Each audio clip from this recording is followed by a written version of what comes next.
Many people along the North Carolina coast here are heeding the warnings and getting out of Florence's way. In the Outer Banks, most tourists and residents have packed up and left, but Mark Strassmann's in Kitty Hawk at the home of one man who decided to stay. Mark, good morning to you. Good morning, Jeff. There's a mandatory evacuation order in effect here. All these homes should be empty, but there are always hurricane holdouts. One of them is 71-year-old Dick Thompson, lifelong resident. Why risk it? There's always the same amount of deliberation on every one of these things. It all boils down to home, family, friends, deer. But with so much to lose, why risk it? You're going to run the same risk anywhere, bottom line. And I'd rather be here and knowing what I'm dealing with than somewhere else and not knowing what I'm going to be confronted with. Might you make a last-minute decision, call an audible and head inland if it looks ugly? I hardly think so. No? No. Are you stocked up? I'm here. Yeah. You're here, and you're set to go.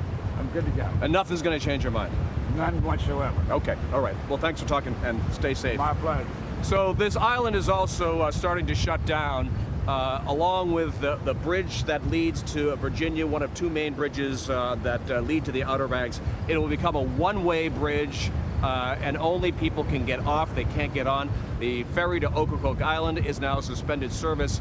This island is essentially gearing up, hoping for the best, but trying to make sure that they're safe in case the storm makes a sudden last-minute turn and heads this way. Jeff?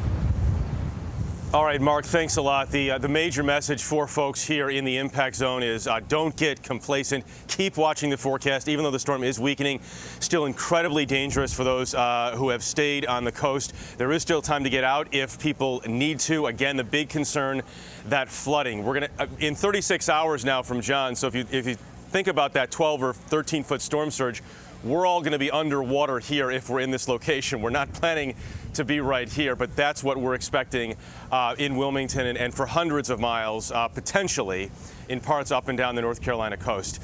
John, back to you in the studio in New York. All right, Jeff, thank you.